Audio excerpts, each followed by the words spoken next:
또 하나는 있어도 그만, 없어도 그만. 세 번째는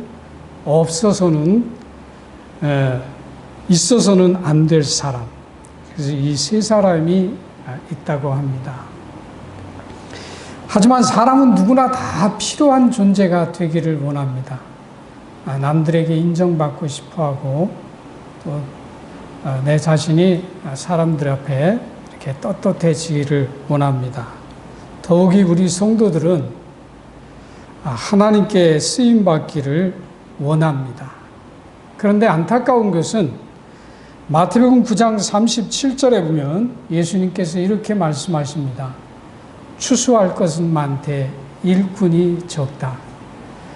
오늘날 교회 안에 많은 성도들이 있음에도 불구하고 왜 주님께서 이런 말씀을 하셨을까? 주님은 저와 여러분이 모르는 모든 세상의 일들을 알고 계시는 분이시죠. 그렇다고 한다면 오늘날 교회 안에 많은 성도들이 있음에도 불구하고 주님이 이렇게 말씀하셨다는 것은 우리가 교회 안에 일꾼이 없다는 것을 전제적으로 말씀하신 겁니다. 그래서 오늘 말씀은 그런 측면으로 우리가 생각한다면 우리가 정말로 하나님이 필요하는 일꾼이 되어야 되겠다 하는 생각을 가져봅니다.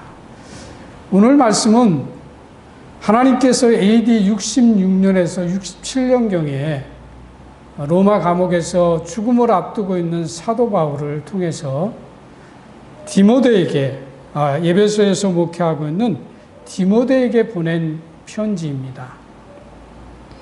당시 에베소 교회에는 많은 성도들이 있었지만 또 한편으로는 이단이 교회 안에 침투해서 성도들의 신앙을 혼란시키고 그로 인해서 성도들이 믿음의 생활에서 떠나고 더 나아가서는 하나님을 완전히 떠나는 그런 일들이 많아지기 시작한 겁니다.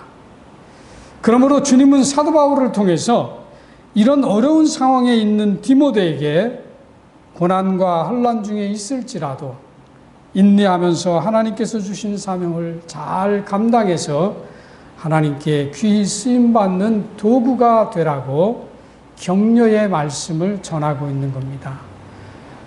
항상 성경은 누구에게 한 사람에게 지정을 해서 말씀을 하는 것이 아니라 오늘을 살아가는 우리 모두를 향해서 주시는 말씀입니다. 그러므로 이 말씀은 곧 저와 여러분을 향하신 하나님의 말씀입니다. 그러므로 이 시간 우리 모두는 하나님께 쓰임받는 일꾼이 되기 위해서 다시 한번 본문을 통해서 우리의 마음과 신앙을 새롭게 하는 시간이 되길 바랍니다. 첫 번째로 우리가 하나님께 쓰임받으려면 나의 그릇을 귀하게 여겨야 합니다. 우리 본문의 첫 말씀이 뭐냐면 큰 집에는 이렇게 시작합니다. 이 큰 집이라고 하는 말씀은 오이코스라고 하는 헬라의 말씀인데 넓게는 하나님의 나라를 가리키고 좁게는 저와 여러분이 이렇게 하나님을 섬기고 있는 교회를 가리켜서 하시는 말씀입니다. 그리고 그 큰 집 안에 각종 그릇들이 있다 이렇게 말씀합니다.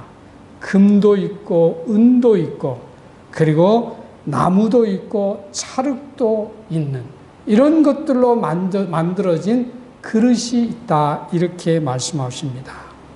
그런데 이 그릇은 오늘 교회 안에서 우리가 가지고 있는 하나님께서 고린도전서 12장 8절로 11절에 허락하신 성령의 9가지 은사와 함께 우리에게 주어진 지금의 직분들 또 여러분 각자에게 주어진 달란트가 있을 것입니다. 이 모든 것을 통틀어서 우리가 그릇이라 이렇게 보면은 크게 성경적으로 큰 문제가 없을 것입니다. 그런데 고린도후서 4장 7절에 보면요. 그릇이 존재하는 목적에 대해서 말합니다. 그릇이 존재하는 목적은 하나님의 뛰어난 능력을 나타내기 위해서 그릇이 존재한다, 이렇게 말씀합니다. 우리가 이 보배를 질그릇에 가졌으니 이는 능력이 심히 큰 것이 하나님께 있고 우리에게 있지 아니함을 알게 하려 함이니라. 오늘 저와 여러분을 통해서 하나님께서 하시는 일들 가운데 이 모든 것은 하나님의 능력을 나타내기 위해서 저와 여러분에게 은사를 주셨고 직분을 주셨고 우리에게 달란트를 주셨다, 그런 얘기예요. 어떤 다른 목적은 없습니다. 그러므로 우리가 가지고 있는 이 모든 것을 가지고 행여라도 저와 여러분의 위신을 위해서 또 자신을 나타내기 위해서 업적을 위해서 우리가 이것들이 사용되어진다고 한다면 훗날에 하나님으로부터 큰 책망과 벌을 받게 될 것입니다. 그래서 우리가 먼저 기억해야 될 것은 우리가 그릇이 존재하는 저와 여러분에게 주신 직분과 은사와 달란트의 목적은 오직 하나님의 능력을 나타내기 위해서. 그렇기 때문에 오늘 본문에 나와 있는 금이든 은이든 나무이든 질그릇이든 모두가 다 가치가 있다는 겁니다. 어느 것 하나 가치가 없는 것이 없다, 그것을 강조하는 것입니다. 그래서 먼저 우리가 기억해야 될 것은 나를 귀하게 여기라는 겁니다. 나에게 주어진 직분을 귀하게 여기라는 겁니다. 나에게 주어진 은사, 나에게 주어진 달란트, 이것을 귀하게 여겨라. 여러분, 우리가 내가 가지고 있는 것을 귀하게 여기지 않는 사람은 그 가치를 모르기 때문에 우리가 그것을 귀하게 사용하지 못하게 되고 또 그것을 그냥 소홀히 여기게 되죠. 그 대표적인 것이 주님께서 우리에게 가르쳐 주셨던 5달란트, 3달란트, 1달란트. 그 비유에서 우리가 보는 것처럼 우리가 주어진 것에 대해서 귀하게 여기는 마음이 있을 때 비로소 우리의 직분도 소중하게 감당하게 되고요. 우리의 은사도 우리의 달란트도 소중하게 감당할 수 있다라고 하는 겁니다. 그래서 우리가 하나님께 쓰임 받으려면 먼저 나의 그릇을 귀하게 여겨라 라고 하는 말씀입니다. 두 번째로 하나님께 쓰임 받으려면 나를 깨끗게 해야 합니다. 본문에 나와 있는 말씀이죠. 여러분, 사실 오늘 말씀의 핵심은 21절에 있는 말씀입니다. 자기를 깨끗게 하라. 이 말씀이 오늘 말씀의 핵심이에요. 오늘 우리가 하나님께 쓰임을 받으려고 한다면 우리의 은사가 무엇이냐, 내 달란트가 얼마나 크냐, 내 직분이 무엇이냐, 그것은 중요한 게 아니고 저와 여러분이 얼마나 깨끗하냐, 여기에 우리의 하나님으로부터 쓰임받는 것의 결과가 주어집니다. 21절에 이렇게 말하죠. 그러므로 누구든지 이런 것에서 자기를 깨끗하게 하면 귀히 쓰는 그릇이 될 것이라. 여기서 깨끗하게 된다라고 하는 말은 헬라어로 카타리조라고 하는 말인데 이것은 완전히 깨끗해지는 것을 말합니다. 그냥 뭐 적당히 깨끗한 것이 아니라 완전히 깨끗해지는 것. 여러분, 하나님께 쓰임 받으려면 가장 먼저 우리가 깨끗해져야 합니다. 그런데 이 자기를 깨끗하게 한다는 말이 무엇일까라고 하는 거예요. 성경학자들은 두 가지로 해석을 합니다. 첫 번째는 윤리적인 측면에서 도덕적인 정결, 즉 부정한 것들로부터 자기 자신을 깨끗하게 지키는 것을 의미합니다. 제가 여기에 기록을 안 했는데요.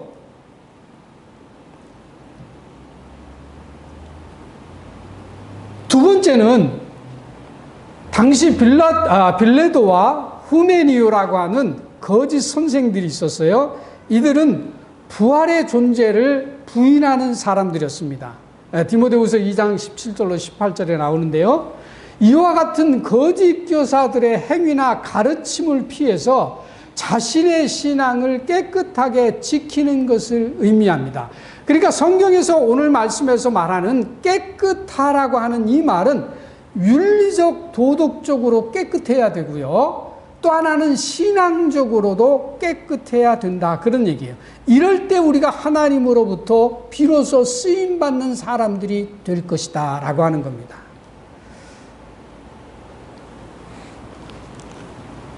오늘 우리 기독교인들에게 큰 문제가 뭐냐면 내가 예수를 믿는다라고 하는 그 이유로 우리는 윤리와 도덕에 대해서 상당히 시박한 그런 생각들을 가지고 있습니다.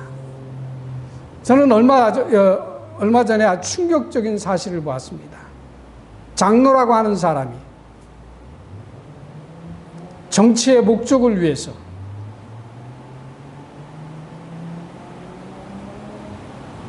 하나님 당신 까불면 나한테 죽어 라고 했던 미친 사람한테 가서 예배에 참여하고 그와 대화하는 것을 보았습니다.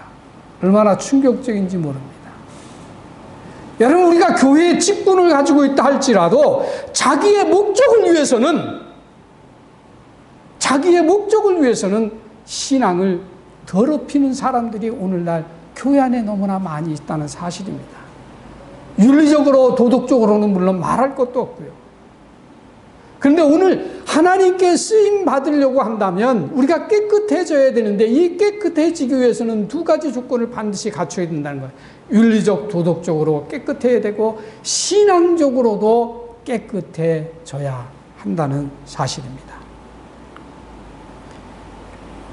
여러분, 본문을 우리가 다시 한번 보겠습니다. 20절로 21절에 큰 집에는 금과 은의 그릇이 있을 뿐 아니라 나무와 질그릇도 있어 귀히 쓰는 것도 있고 천이 쓰는 것도 있나니 그러므로 누구든지 이런 것에서 자기를 깨끗하게 하면 귀히 쓰는 그릇이 되어 거룩하고 주인의 쓰심에 합당하며 모든 선한 일에 준비함이 되리라 라고 말씀합니다. 그런데 여기에 보면은 이런 것에서 자기를 깨끗게 하면이라고 되어 있습니다. 이런 것에서. 이런 것은 무엇을 말하냐면 천이 쓰는 것을 말합니다. 그래서 영어 성경은 from the letter라고 했습니다. 이 letter라고 하는 것은 후자를 말합니다. 후자는 여기에서 귀히 쓰는 것, 그거 전자 말고 천이 쓰이는 그릇을 말하는데요. 이 그릇으로부터 깨끗해지라는 겁니다. 그러니까 천이 쓰이는 것으로부터 우리가 깨끗해지라 이렇게 말씀을 하시면서 뭐라고 말씀하시냐면은 그릇을 가리켜서 영어 성경은 뭐라고 말하고 있죠? 인스트루먼트라고 말하고 있습니다. 도구라고 말합니다. 우리가 커피 브레이크에서 공부하고 있는 것처럼 사도 바울을 하나님께서 뭐라고 말씀하셨냐면 내가 쓰는 도구라고 말씀하셨습니다. 도구라고 하는 것은요, 주인이 필요 없으면 버릴 수 있는 것입니다.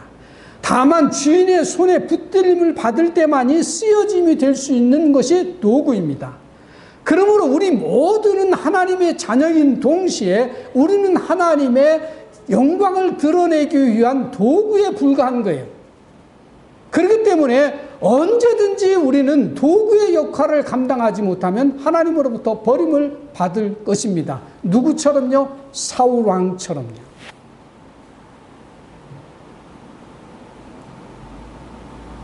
그런데 21절에 자기를 깨끗게 하면 귀히 쓰는 그릇이 될 것이라고 말씀하셨는데 이 귀히 쓰는 그릇, 자기를 깨끗하게 하면은 어떤 우리 몸에, 우리의 삶 속에, 우리의 역할 속에 어떤 변화가 이루어질 것인가 라고 하는 것에 세 가지의 특징을 말합니다. 그 첫째가 뭐예요? 거룩하게 되어지며. 이 말씀은 하나님과의 관계에 있어서 성결을 의미하는 것으로서 구약의 제사 때에 드려졌던 정결한 제물처럼 자신을 깨끗하게 온전히 바치는 행위를 말합니다. 그러니까 우리가 자기를 깨끗게 하면 저와 여러분이 하나님의 특별한 목적을 위해서 쓰임을 받게 되는데 그렇게 되기 위해서 우리는 먼저 무엇이 되느냐? 거룩하게 된다는 것입니다. 그런데요, 한국 성경에는 거룩하게 되며 이렇게 되어 있는데 영어 성경에는 made whole라고 되어 있습니다. 거룩하게 되어짐이 된다라. 다시 말해서 수동태의 문장을 써서 우리가 거룩하게 되어지는 것은 우리 스스로 거룩하게 되어질 수 없고 누구에 의해서? 예수 그리스도에 의해서, 성령에 의해서 우리가 거룩하게 되어질 것이라고 말합니다. 하나님은 이스라엘 백성들을 향해서, 저와 여러분을 향해서 내가 거룩하니 너희도 어떡하라? 거룩하라 라고 말씀합니다. 그러니까 하나님께서는 당신의 자녀들이, 당신의 백성들이 거룩해지기를 원합니다. 이것을 오늘날 우리가 다른 말로 바꿔 말하면 예수 그리스도화 되어 가는 겁니다. 그리스도를 닮아가는 겁니다.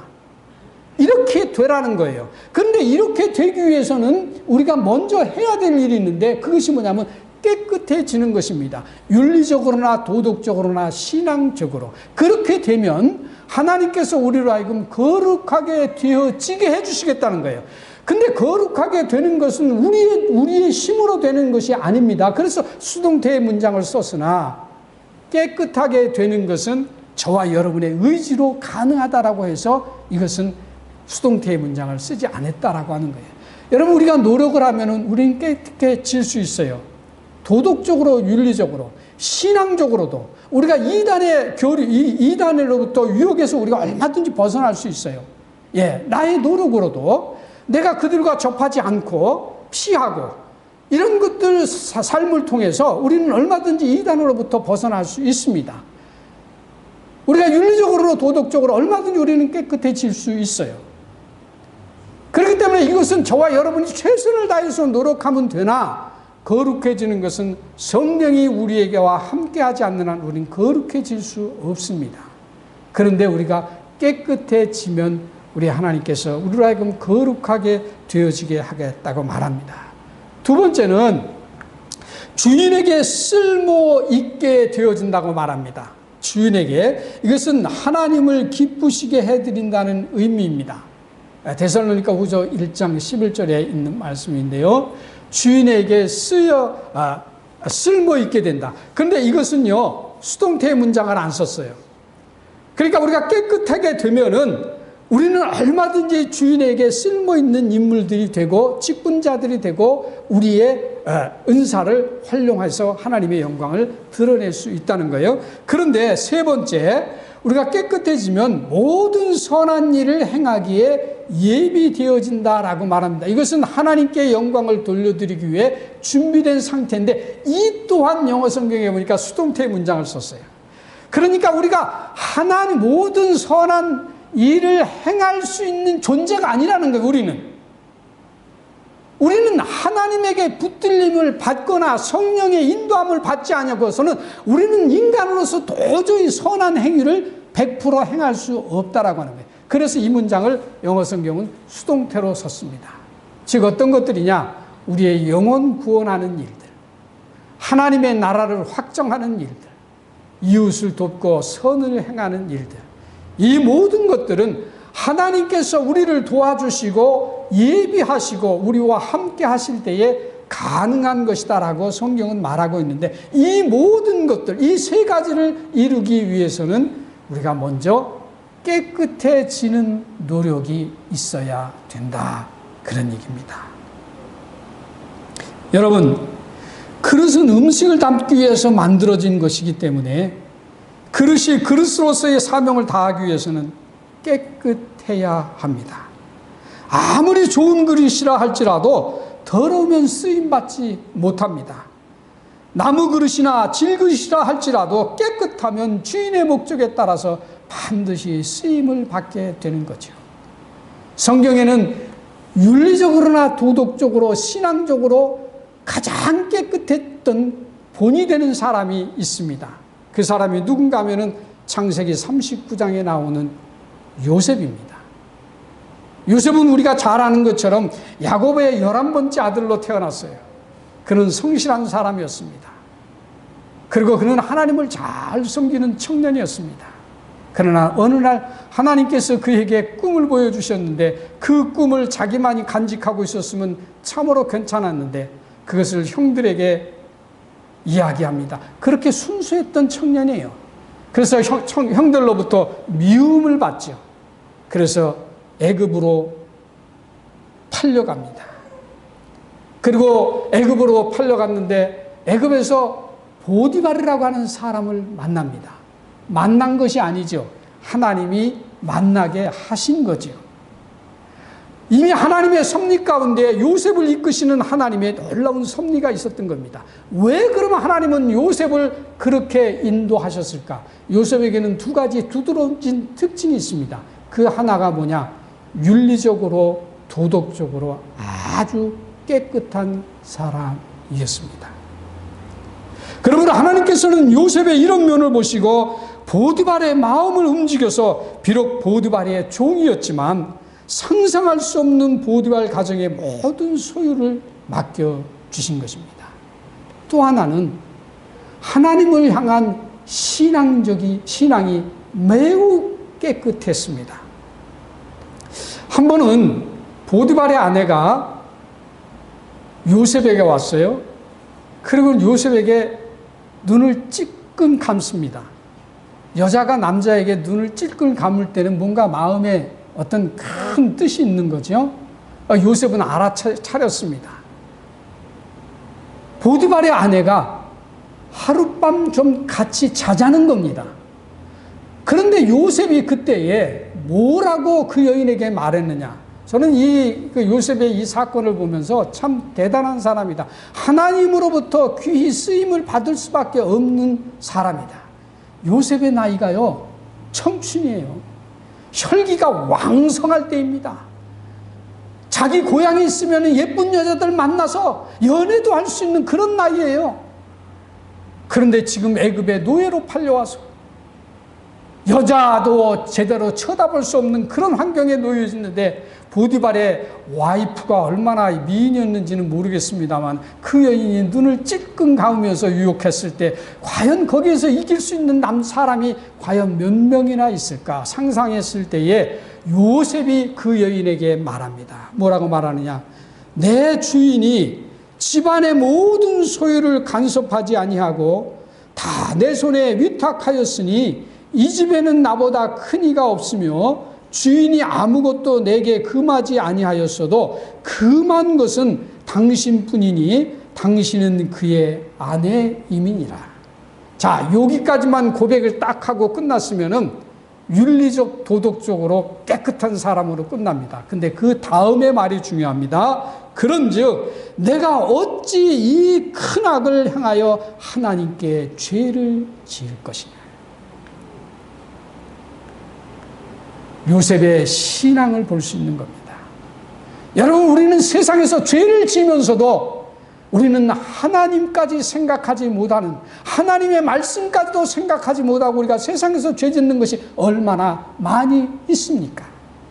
그럼에도 불구하고 요셉은 그 뒤편에 하나님, 그분을 기억하고 그 신앙, 하나님을 향한 그 순수한 신앙을 지키겠다라고 하는 그 믿음, 그 삶을 보았을 때에 하나님은 이 요셉을 쓰지 아니할 수가 없는 겁니다.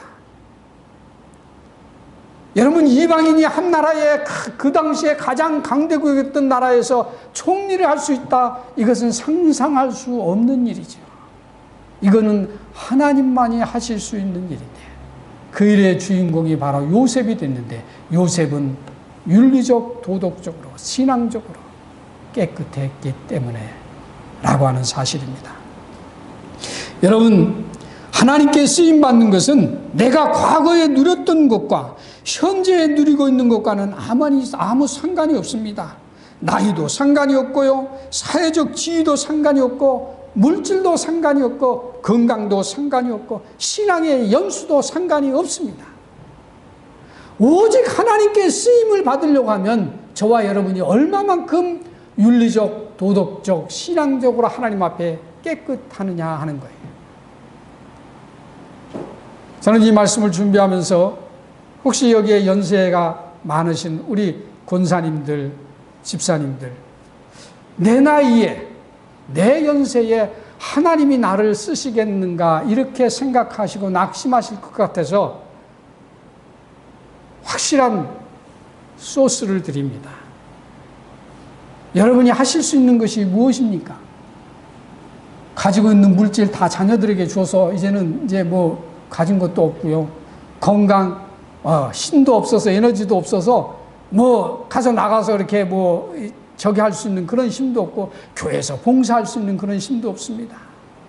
근데 여러분에게 다행히도 하나님께서 하실 수 있는 것을 주셨어요. 그것이 무엇일까요? 예? 예, 우리 권사님 정답입니다. 우리 연세 드신 분들이 할 수 있는 유일한 하나님께서 주신 것이 있어요. 우리 젊은 사람들도 나중에 나이가 드시면 꼭 하셔야 됩니다. 교회를 위해서 기도하는 것입니다. 목회자를 위해서 기도하는 것입니다. 교회 지체들을 위해서 기도하는 것입니다. 여러분이 가정에서 그 일을 하셔야 돼요. 그 일을 못하시면 교회에 오셔서 무릎 꿇고 예배 드리기 전까지 목사님을 위해서 기도하고 성도들을 위해서 기도하고 예배를 위해서 기도하고, 여러분 그 일에 대해서 하나님이 얼마나 기뻐하시는 줄 아십니까? 그렇기 때문에 다음 주부터는 내일부터는 여러분이 가정에서 교회를 위해서 기도하십시오. 목회자를 위해서 기도하십시오. 특별히 목회를 담임하고 있는 목사님을 위해서 기도하십시오. 거기에 여러분이 조금 시간의 여유가 있다고 하면 저와 전도사님도 위해서 기도해 주십시오. 그리고 교회 학교 학생들, 선생님들, 우리 중고등부 학생들, 남녀 선교회, 여러분 우리 연세 드신 분들이 교회에서 기도할 것이 너무나 많아요. 이것이 하나님이 여러분에게 주신 귀한 달란트입니다. 여러분 무리하게 몸으로 봉사하려고 하지 마세요. 다치십니다. 여러분 없는 돈 그거 대출 받아가면서 하지 마십시오. 여러분 큰 병 걸립니다. 여러분이 할 수 있는 것 기도. 그래서 내일서부터 교회와 목사님과 교회 각 지체들과 기관들을 위해서 여러분이 끊임없이 기도해 주시기 바랍니다. 세 번째로, 하나님께 쓰임받으려면 말씀의 훈련을 받아야 합니다. 여러분 훈련받기 좋아하는 사람은 아무도 없습니다. 그렇기 때문에 훈련받는 것은 모두 다 부담스러워합니다. 그러나 운동선수가 금메달을 따기 위해서 얼마나 피나는 노력을 하는 줄 아십니까? 그 결과가 금메달을 따는 거예요. 그냥 금메달이 주어지는 것이 아님을 우리가 기억해야 됩니다. 마찬가지로 신앙생활도 훈련되지 아니한 사람은 하나님이 쓰시지 않습니다. 여러분, 교회는 손님 같은 교인, 구경꾼과 같은 교인이 많으면 많을수록 그 교회는 소망이 없습니다. 남들이 볼 때는 교회가 크고 숫자가 많으니까 부러워할 수 있을지 모르지만 그런 교회에는 소망이 없습니다.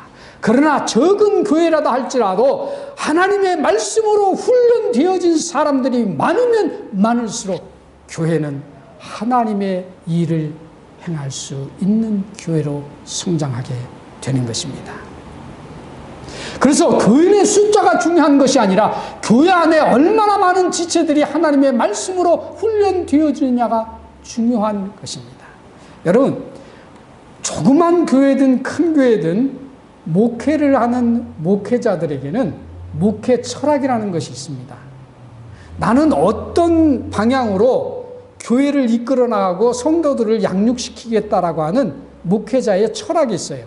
그 철학 속에는 교회의 프로그램도 있고 말씀도 있고 거기에는 이제 훈련의 그 과정, 그런 어떤 커리큘럼도 있습니다. 그래서 여러분이 김 목사님이 설교하는 내용을 보면 우리 목사님은 어떤 목회를 하고 있구나라고 하는 것을 여러분이 캐치할 수 있어야 돼요. 저는 뭐 와서 처음 목사님 설교 들어보고, 목사님 설교가 이런 거로구나. 그러면 목사님 설교에 그 키포인트가 목회 철학이 어떤 것이라고 하는 것은 저는 이미 파악을 했습니다. 다 모든 목사들에게 다 있어요. 여러분이 빨리 그것을 파악하셔야 돼요. 우리 목사님은 어떤 목회 철학을 가지고 우리를 지도하고 우리를 이끌고 있구나. 제가 처음 신앙생활했던 우리 교회는요, 우리 목사님이 설교의 99%가 매일 말세, 종말입니다.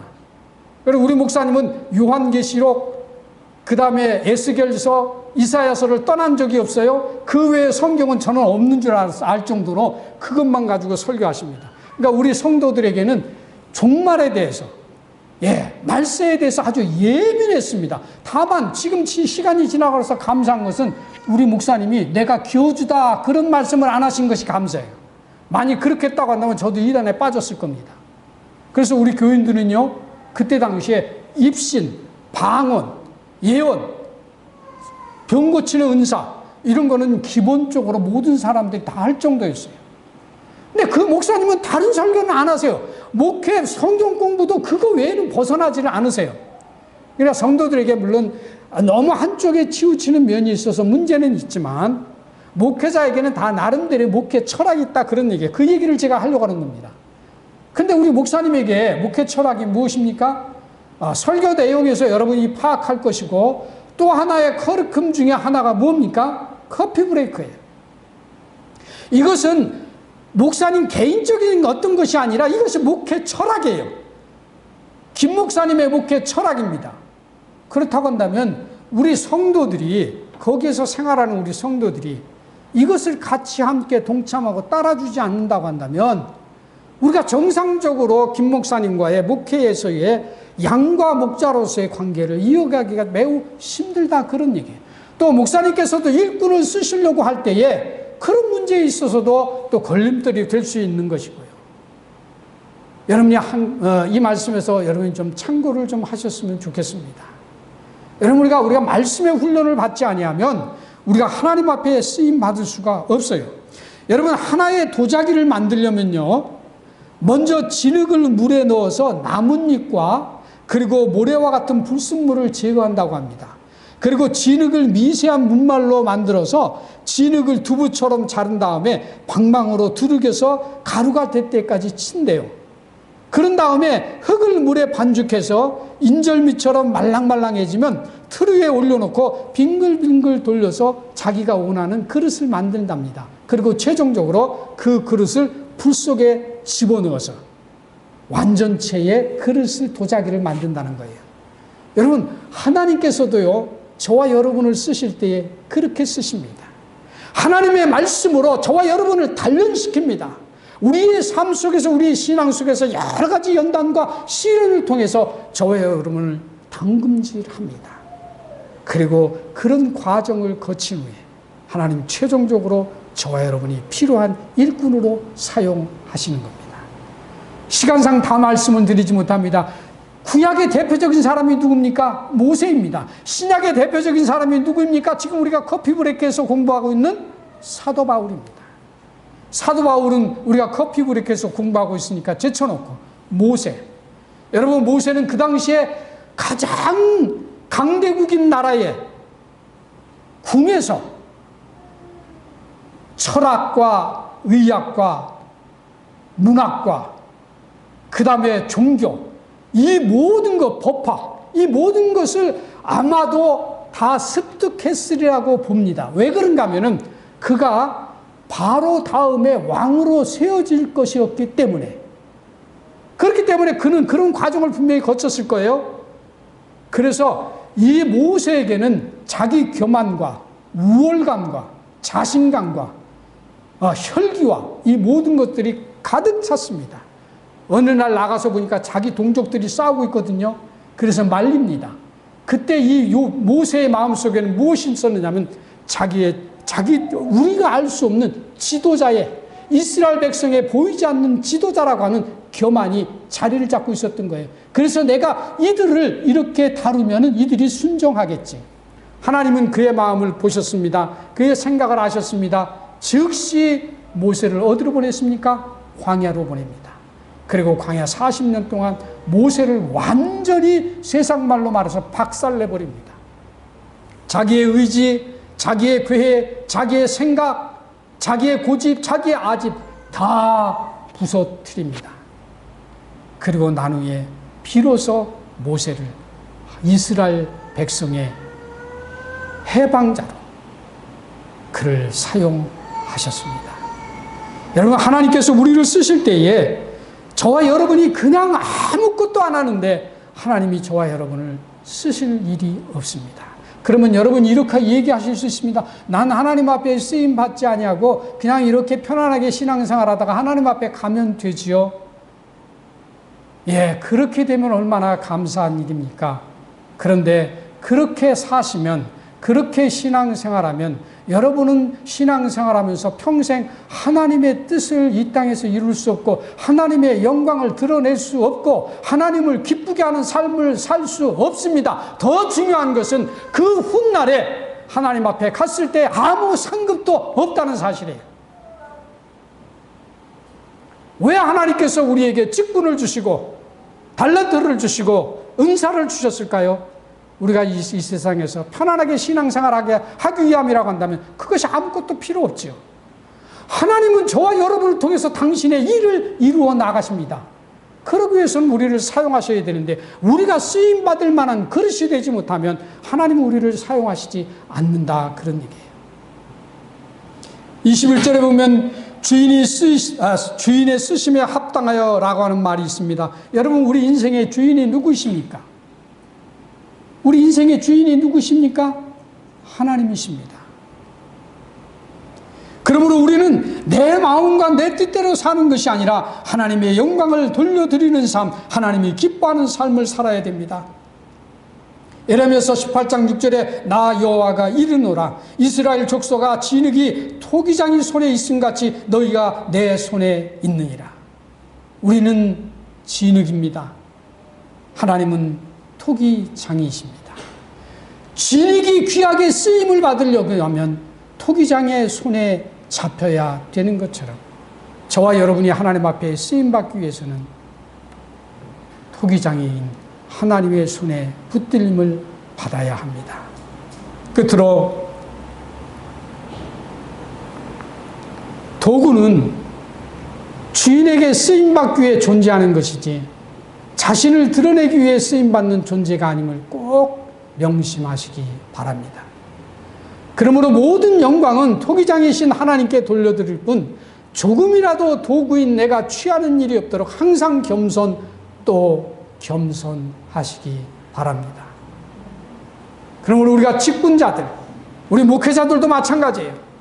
오늘날 교회 안에, 교회 속에 도구가 진흙이 토기장이가 돼서 얼마나 날뛰는 경우가 많이 있습니까? 오늘 이 말씀을 꼭 명심하시기 바랍니다.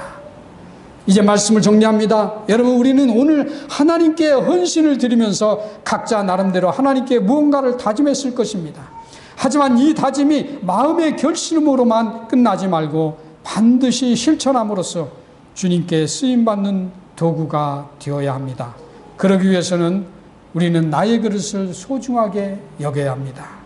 나를 항상 신앙과 삶에서 깨끗해지도록 노력해야 합니다. 시간을 쪼개서 하나님의 말씀의 훈련을 받아야 합니다. 그렇게 함으로써 저와 여러분이 지금까지도 쓰임을 받았지만 앞으로 더 하나님 앞에 귀하게 쓰임받기 위해서 하나님 앞에 큰 쓰임을 받는 도구가 될 수 있기를 주님의 이름으로 간절히 축복합니다. 고맙고 감사하신 아버지 하나님,